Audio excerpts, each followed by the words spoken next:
Bonsoir à toutes et à tous, soyez les bienvenus sur Monaco Info pour une nouvelle semaine. Nous sommes le lundi 17 juillet, voici le sommaire de ce journal. C'est le retour des concerts du Palais Princier avec celui d'ouverture consacré à Rachmaninov et Brahms. Nous aurons en invité le directeur du meeting Herculis. Jean-Pierre Chebel nous présentera l'affiche de cette 37e édition avec sur la piste des champions du monde, voire même des recordman du monde. Elles ne battent pas de record de vitesse, mais quel charisme. Nous irons sur le Calbert Ier où s'est déroulé dimanche un rassemblement de Fiat 500. Et nous vous ferons vivre une journée au marché de la Condamine où l'on fait en règle générale ses courses et l'on s'y restaure. C'est là-bas également que l'on y apprend les derniers ragots. C'est une tradition, les concerts du Palais Princier, des concerts prestigieux dans un écrin magnifique, la cour d'honneur. Ce seront au total 6 dates. La première a eu lieu dimanche soir avec l'Orchestre Philharmonique de Monte-Carlo, sous la baguette de Kazuki Yamada, avec au programme un concerto de Rachmaninov et une symphonie de Brahms. Reportage de José Sacré, Sylvain Pérumal et Louis Borgia. Parce qu'il regrettait que l'été venu, les activités culturelles étaient rares non seulement à Monaco, mais aussi dans la région, le prince Régnier III a ouvert en 1959 les portes de son palais pour accueillir son orchestre et organiser des concerts qui, depuis 64 ans, réunissent chaque été des chefs et des concertistes de renommée internationale dans le cadre prestigieux de la Cour d'honneur. Dimanche 16 juillet, en présence de son Altesse Sérénissime, le prince Albert II, Kazuki Yamada a dirigé l'Orchestre Philharmonique de Monte-Carlo dans la symphonie numéro 1 de Brahms et le concerto pour piano numéro 4 de Rachmaninov. Prince Régnier III loved music so much, but actually not only music, he loved all cultures. And especially he loves this orchestra so much, and he created this festival in the summer. Of course, I could not meet him, unfortunately, but I can imagine how he loved music and culture so much. And then this venue has such a special atmosphere, and I'm very honored to be here as director also. En hommage à Rachmaninov, dont on célèbre cette année le 150e anniversaire de la naissance, le concerto pour piano numéro 4 était interprété par le prodigieux Daniil Trifonov.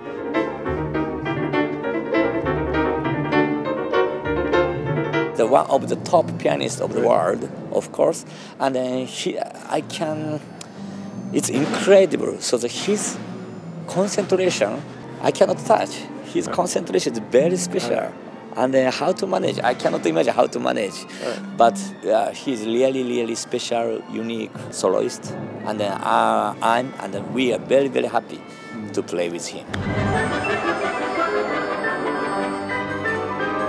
Prochain concert dans la cour d'honneur du Palais Princier, jeudi 20 juillet, il sera dirigé par Fabien Gabel, avec en soliste le violoniste Gilles Chahan. 6 dates au total donc du 16 juillet au 6 août. La Principauté de Monaco a participé à la 15e réunion du cadre inclusif de l'OCDE et du G20 sur l'érosion de la base d'imposition et le transfert de bénéfices.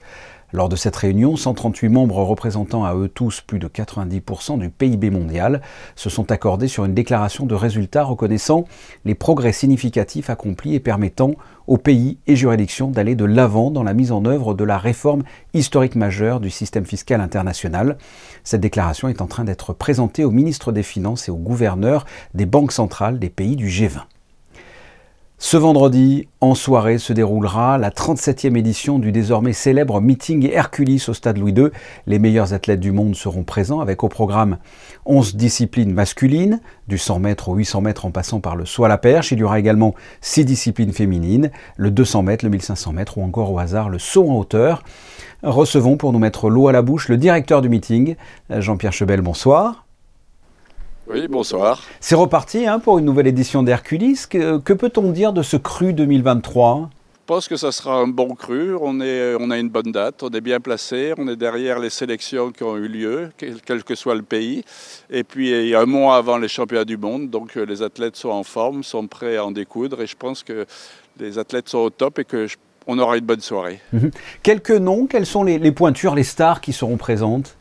Alors on a bien sûr, on citerait en premier Mondo Duplantis Oui. à la perche. Bien sûr, tout le monde l'attend. Je crois que c'est vraiment la star du moment. Je crois que Karsten Warhol aussi au 400 haies est un athlète vraiment très attendu et je pense qu'il a à cœur, il a très peu couru, de faire une très belle course ici à Monaco. Oui, recordman du monde.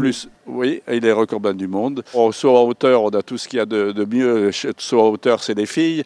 On a le saut en longueur aussi, des filles, qui est très important aussi. On a l'avantage de pouvoir présenter dans presque toutes les disciplines ce qu'il y a de meilleur au top, puisqu'on a quand même 21 champions du monde ou champions olympiques présents. Et dans beaucoup de spécialités, il y aura vraiment le top de top des compétiteurs seront présents pour en découdre. C'est un meeting qui attire du monde, alors aussi bien chez les sportifs que chez les spectateurs.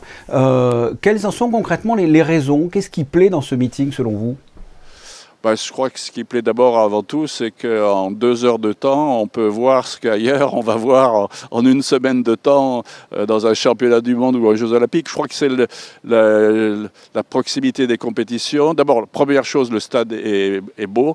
Le public est très près de la piste d'athlétisme, contrairement à d'autres stades où il est très loin.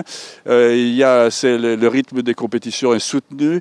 En 2 heures et demie, on a un programme de 15 compétitions de très haut niveau. Je crois que c'est ce qui fait le plaisir de cette compétition. C'est vraiment, il n'y a pas de temps mort, on ne s'ennuie jamais, il y a toujours quelque chose à voir, quel que soit le coin du stade, des courses, des sauts, des lancers, c'est vraiment, à mon avis, c'est pour ça que les sportifs sont intéressés, et même les familles viennent volontiers en famille venir assister au meeting. Et on y voit des records aussi, hein. C'est une piste propice aux records. Il y a une raison particulière? Alors, les résultats sont bons chez nous, oui. Pourquoi? D'abord, en demi-fond, on est aidé parce qu'on est, pour ainsi dire, au niveau de la mer, bien entendu. On n'a en général pas de vent. On a un public qui est très près pour encourager les athlètes. Et puis, je crois que la piste est bonne aussi. Et après, je crois que quand on fait les invitations, on invite les athlètes en forme du moment pour justement essayer de battre ces records. Bon, c'est pas votre première Hercules, hein. On peut même dire que vous êtes un vieux de la vieille, et sans vous offenser. Hein. Oui, parce qu'en plus, c'est la 37e édition et vous avez fait les 37 éditions. Hein. Qu'est-ce qui vous plaît dans ce meeting?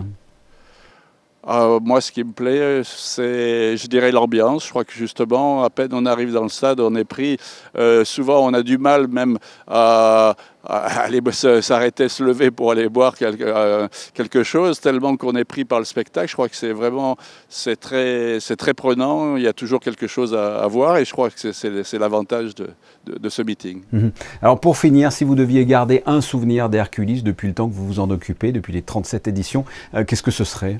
Je rêvais toujours d'avoir une fille qui fasse moins de 4 minutes, je dirais ici sur le stade de Monaco. Et tout d'un coup, une fois, j'en ai eu 8 qui ont fait moins de 4 minutes, dont certains ont fait moins de 3,57. C'était vraiment, pour moi, j'ai cru que je rêvais.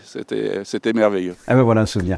Je le rappelle, Hercules au stade Louis II ce vendredi, ça commence aux alentours de 18h30 pour se terminer vers 22h. Non, on pourrait dire un peu plus tard. Un peu plus tard. Les premiers concours commencent à 19h. Oui. Les premières barres 19h30. Pour moi, je dirais 19h, 19h30, 22h. Voilà, installez-vous quand même un petit peu avant et ça va se terminer, voilà, c'est ça, vers 22h. Merci Jean-Pierre Chebel. On vous souhaite encore une fois un très bel Hercules. Avec plaisir et merci. Et une info sportive, en bref, c'est une bonne nouvelle. En équitation, la représentante monégasque Anastasia Nielsen a remporté à 17 ans le championnat d'Europe junior de jumping qui se déroulait ce week-end à Gorla Minor, du côté de Milan, en Italie. Elle est mythique et son succès ne se dément pas malgré les années qui passent. Symbole de la Dolce Vita italienne, la Fiat 500 était à l'honneur dimanche. Un rassemblement a eu lieu permettant aux collectionneurs de se rencontrer, aux badauds de découvrir de très beaux modèles, parfois rares, comme vous allez le constater dans ce reportage de Sandrine Nègre et Sylvain Péroumal. Des modèles qui traverseront le temps, encore longtemps. C'est en tout cas l'avis de plusieurs collectionneurs rencontrés lors de ce 3e rassemblement de Fiat 500. Ouverte en mode estival pour la plage, colorée ou plus sobre, en version break, sans oublier la Fiat 500 qui rend hommage à la SMFC. C'est simple, il y en avait pour tous les goûts. Mon papa en avait une quand il était plus jeune, qui avait une Abarth. Et après, depuis tout petit, j'ai toujours rêvé d'en acheter une. Et par chance, par hasard, j'en ai trouvé une sur Internet il y a très longtemps, que j'ai gardée et je roule avec. Je suis assez passionné. À vos yeux, qu'est-ce qu'elle a de particulier, cette Fiat ? Oh ben, particulier, il faut juste à regarder les courbes, hein. Je pense que ça parle d'elle-même. Hein. Mais sinon, non, c'est une voiture qui passe le temps et qui est toujours jolie. Toujours jolie, mais pas que, comme nous l'explique ce fin connaisseur, cet autre passionné qui connaît les Fiat 500 sur le bout des doigts. La 500 sait tout faire. Là, je vais vous montrer une 500 extrêmement rare. C'est une Abarth, ce qui est un nom mythique. Celle-ci, c'est une vraie, parce qu'il y a beaucoup de fausses, bien entendu. C'est une vraie, ce qu'on appelle châssis course, Assetto Corsa, 695. Et en plus, déjà au départ, c'est 800 exemplaires au monde. Celle-ci, c'est une préparation très spéciale d'Abarth pour la course sur circuit, avec ce qu'on appelle la culasse radiale. Le grand intérêt, c'est bien sûr le moteur. Avec cette voiture, ça pèse 160-170 km/h de moyenne à Monza. Une soixantaine de Fiat 500 ont ainsi été réunis sur le port Hercule lors de ce 3e meeting international proposé par le club Fiat 500 Monte-Carlo. Une jolie manière aussi de rappeler combien ce véhicule est associé à la Dolce Vita.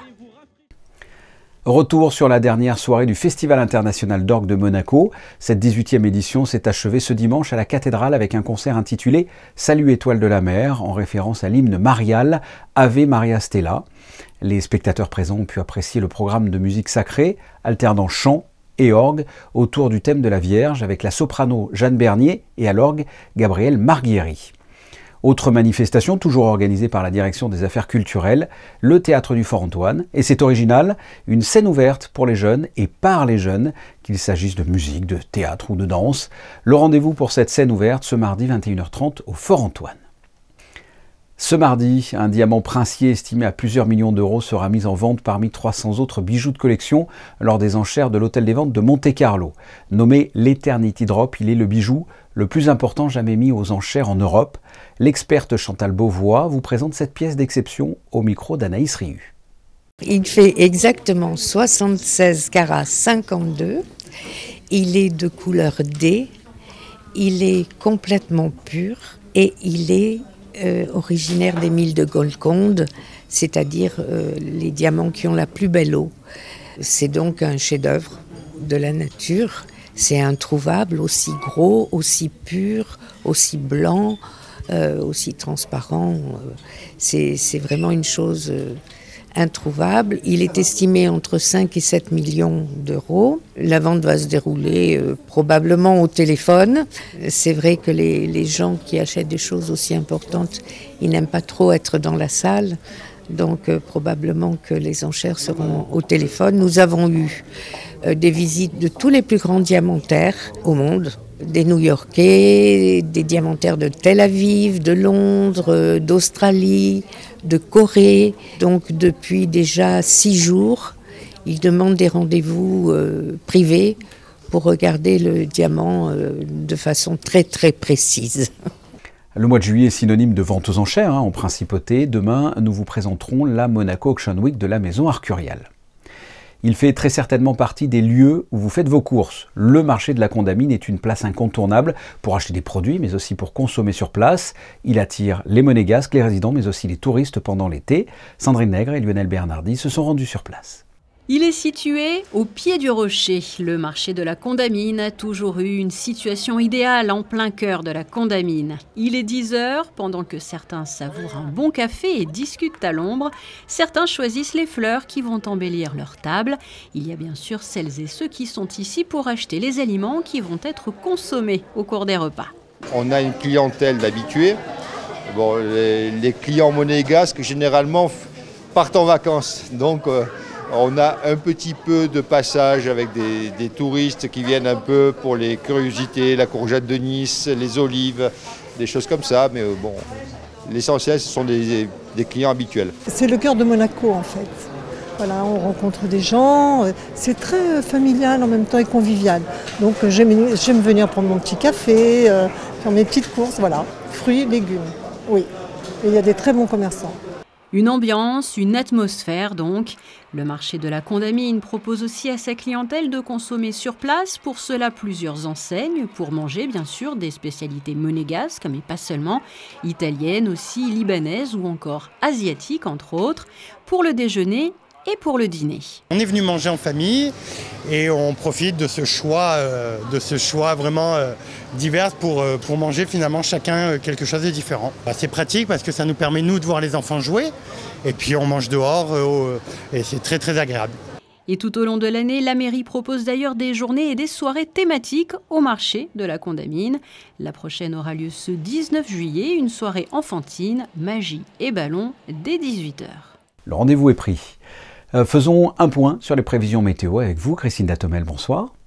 Bonsoir Fabien, bonsoir à tous. Mardi, une légère brise soufflera tout au long de la journée. Le ciel sera dans l'ensemble dégagé, car même si quelques passages nuageux feront leur apparition, la journée restera au beau fixe. Du côté du thermomètre, les températures oscilleront entre 24 et 29 degrés. L'eau de mer sera 26, il fera donc très chaud. Pensez bien à vous hydrater, à fermer les volets pour rafraîchir votre logement ou encore à rester à l'ombre aux heures où les températures seront les plus élevées. Le soleil se lèvera à 6h02 et se couchera à 21h09. Demain, nous fêterons les Frédéric. Merci Christina. Vous les avez vues en vidéo dans ce journal, mais elles sont tellement belles que vous allez les voir également en photo pour clore cette édition.